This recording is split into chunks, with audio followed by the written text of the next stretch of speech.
Do you think you dance like a fish? It's okay, we all start somewhere. But even if you're a fish, you can be a really tasty fish. Today, we're going to work towards becoming a salmon sashimi. Hi, I'm your sashimi-san, and today on For Our Dance Tutorials, we're going to do something different because I've been dying due to schoolwork. So we're going to do a talking series where I talk about getting good at dancing, the struggle. Yeah, it's real. I've been dancing for about 7 years now. I'm not amazing. I like to think that I'm pretty okay, but like with some things, I am a fish. Yes, and other things, I'm a beautiful salmon sashimi. And that's what I hope to help you guys with today. Today, we're going to talk about getting good in general, so hopefully you can apply this to any dance style that you choose. I don't think I'll be sharing any tips that are questionable or wrong. I think these are quite universal tips. But if you disagree with any of my tips, I would like to know, in case I'm doing something wrong too. Oh, if you're new here, welcome. I'm San, the salmon, and I am the owner of For Our Dance Tutorials, where you can learn dances, especially odotemita style ones.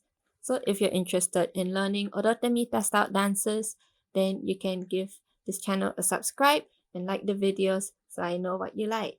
Before we begin, let me know down below in the comment section how long you've been dancing and like what are your favorite tips to give to people who just started out dancing.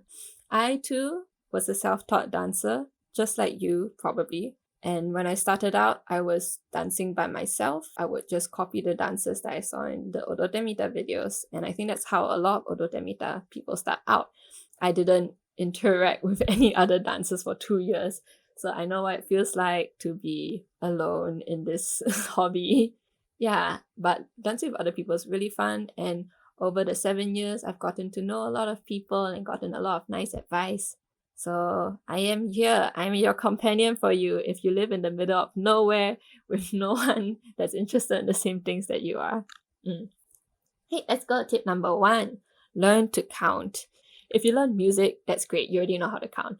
If you don't, you should probably learn how to count. Like go watch a video about learning to count to the beats of music, because when you know the beats of the music, you can follow the moves a lot better. It's a lot clearer. You know, 1, 2, 3, 4, you start on 4, end on 5, turn on 6, then 7, you pause. You know, these kind of things, it actually helps organize things in your brain a lot better. I think most music trained people count in groups of 4. I was also music trained, piano, and I would count 1 and 2 and 3 and 4. But if you're dancer trained, like you've grown in a dancer community, you would learn how to count in 8s. So a lot of dancers, they count 1, 2, 3, 4, 5, 6, 7, 8. Then the vern is your plus sign, your end. So there's a difference between dancers and musicians. But I think in general, it doesn't matter as long as you have some sort of counting system. Some moves actually don't follow counts, they follow lyrics. A good example is Lost Ones Weeping. Sometimes they follow the beat, sometimes they follow the voice, which could be like a more, syncopated beat or a more non-standard beat. Yeah, so, but learning the beats does help. So I recommend it very strongly. Tip number 2, know your body positions. So why do dancers dance in front of a mirror? To get feedback, visual feedback. You can't dance, not see yourself. Then once you take a video, you realize, oh my gosh, I look like a fish. Body awareness is very important. When you do this, do you know that you're doing 90 degrees? This is 45 degrees. This is all the way up. When you touch your ears, do you know how high your elbows are, whether they are sagging down near your body? It's things like this where you need to see yourself to get this visual feedback on how you look. I would recommend to get a mirror, at least like a body size mirror. When I first started dancing, I learned 1 or 2 dances without a mirror. And then I got a mirror from IKEA that was just like, you know, the body size mirror that you can check for your fashion. And I used that for quite a while. Hi, if you're in Singapore, you can go to Scape. Level 4, level 5 has a lot of glass walls that you can use as mirrors. There's also legit mirrors as well. I recommend Scape for people who are living in Singapore, but recently there has been a lot of restrictions, so you can just check out the Scape website to see what the time slots are. It used to be free for all. You just go up there and you dance until don't know what hour you want, but nowadays they have designated areas. For people out there who don't have a mirror or space in your house and you want to like have a dance space in public, I recommend places with glass walls. The basic trick of how to make a fake mirror is that if behind the glass wall is dark and outside where you are is bright, then the light will reflect off the glass as if like it's a mirror, because you don't see the stuff inside the room. The room is dark. Diagram here. Yeah, so that's how you can find a mirror. But even if you don't have a mirror, I guess that's okay. You usually would want to record yourself a lot so you have more body awareness. Number 3, knowing your weight placement. Weight placement is very big for dancing because a lot of movement involves your legs and where you put your weight. Whether you put your weight on your left foot or your right foot, and which part of the foot is it on? Is it on the toes, the balls, the heel, or is it flat foot on the ground? These things you should pay attention to. You should be aware of like shifting your weight. I like to, when I learn the dance slowly, the first thing you need to do is get the weight shift right, because with the weight shift comes momentum. If you get the momentum right, the dancing becomes a lot more fun, a lot easier, looks less awkward. Especially for dance styles like contemporary, they are more extreme with their weight shifting. They can really like reach out and push their center of gravity far, or they can like legs over the head, like inverts, that were those things. But even with things like basic hip hop, basic odote mita, you want to know where your weight is, you want to know how it's bouncing. So you have to listen to the music and feel it and know where you're putting your weight.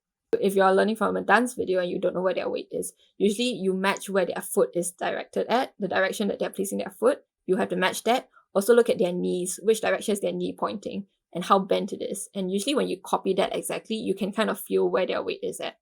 So that's what I look out for when I'm learning dance videos. Number 4, getting strong. Oh my gosh, I am so weak. Like, before I started dancing, I've never exercised. I skipped all my PE. Like, I literally would not participate in PE and I sat at the side. So because of that, I had 0 muscles and I was so weak. Even after dancing for 6 years, I couldn't do much push-ups. I couldn't do a push-up, couldn't pull up, cannot like climb stairs, I'm out of breath, cannot run more than 2 km. As much as we like to think that dancing gives you muscles, it doesn't always give you muscles. It may help you lose weight. Yeah, actually dancing is a really great way for you to lose weight, like just plain up cardio. So actually, if you want to build muscles, you need to exercise outside of just like learning a dance and dancing the songs. It's a really big thing. It's a lot about control and bursting your energy at the correct movements. For that, you need to have muscles. I think personally that my moves are not strong enough. Especially when I do hip hop, my moves aren't like powerful enough and it looks like I'm either sloppy or stiff. And I believe it's because I don't have enough muscles. I go to dance class and I see like the guys, they are really, really good at dancing. And like the way they do the dance, it just looks so good. And I really think it's the power behind it, like their core strength. Oh, funny story. I used to join b-boy breaking for 1 year and it was difficult and I wanted to die. Like, it was so painful. You put your weight on your elbow, on your arm. It's like, I couldn't do it. I died. And I asked my dance teacher, like, how do you support yourself? Like, do you lift weights? How do you train? And he's like, oh no, you just keep doing it. You just keep drilling and then you'll get muscles just by drilling. B-boy maybe, but like as a girl, I couldn't even get it, you know? I couldn't even start to hold my own weight with my arms. Yeah, and then I quit b-boy like after 1 semester. Because it was so painful. I cannot. I say I want to get good at dancing, but I also cannot endure the pain. Hypocrite.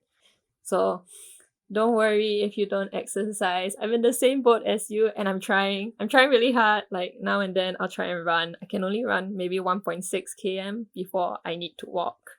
And I'm trying to exercise a bit. I don't really know what I'm doing, but I believe, and you shall believe too, that with exercise, our dance will look better. It will look more powerful and will look stronger. Yeah. Ganbatte. Point number 5. Stretching, warm up, cool down. Do your muscles ache the day after you danced? You probably did not warm up or cool down. Yeah, because like apparently something about our muscles, your body just from cold become hot and then from hot become cold, it makes your muscles ache for like 2 days sometimes. It's insane. I know a lot of people don't do it. I also don't like to do it. I just want to get into my dancing, and then once I'm done, I just want to take a shower.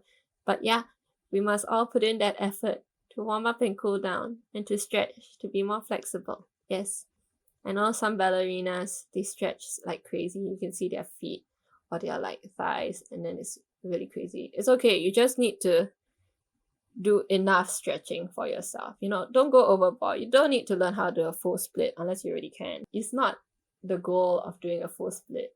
It's about the fact that you're stretching it out first so you don't pull a muscle, so that you don't injure yourself. Because oh my god, like some injuries are insane. You know, you always have that one friend who always tears his ACL. I don't even know what an ACL is, but they seem to be getting torn left and right. And I'm so scared that one day I'll get an injury and I'm out of dancing for at least 3 months, or there's long-term complications. That will ruin my life. So don't ruin your life. Stretch, warm up, cool down. Yeah, that's all the advice I have for you. I hope that you enjoyed just listening to me talk. I really don't have time to dance these days. University. But yeah, look out for the next video, which would be about cute dances, which is my specialty. I can't wait to talk about it. But yeah, ganbatte with your training, ganbatte with your dancing. And remember, even if you're a fish, you can be a really delicious fish. じゃあね